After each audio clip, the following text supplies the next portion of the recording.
मेरे पास एक steel ball है जो मैंने एक स्ट्रिंग से बांधी हुई है।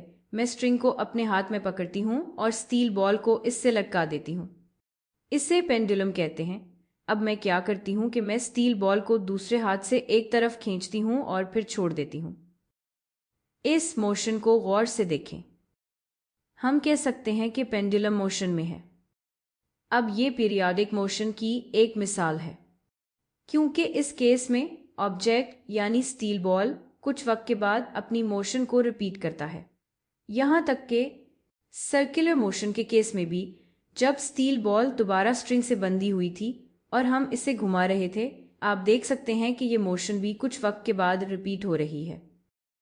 तो एक सर्कल मुकम्मल करने में कुछ वक्त लगता है, फिर दूसरे सर्कल को मुकम्मल करने में भी इतना ही वक्त लगता है।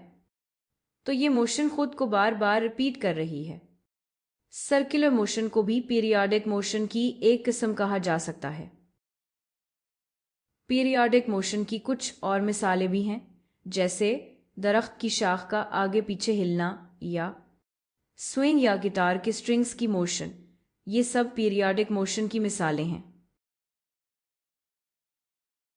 अब पीरियाडिक मोशन का एक खास केस है जब ऑब्जेक्ट अपनी मोशन को मीन पोजीशन के इर्द गिर्द रिपीट करता है। तो पेंडुलम के केस में जब स्टील बॉल आगे पीछे मूव कर रही थी, आप देख सकते हैं कि एक मीन पोजीशन है जो बिल्कुल सेंटर में है। इस केस में स्टील बॉल अपनी मीन पोजीशन के दोनों तरफ मूव कर रही है। अब इस किस्म की मोशन को ऑसिलेटरी मोशन कहते हैं, या हम ये भी कह सकते हैं कि बॉल मीन पोजीशन के इर्द गिर्द ऑसिलेटिंग है। इसी तरह स्विंग में बच्चे की मोशन भी मीन पोजीशन के इर्द गिर्द होती है।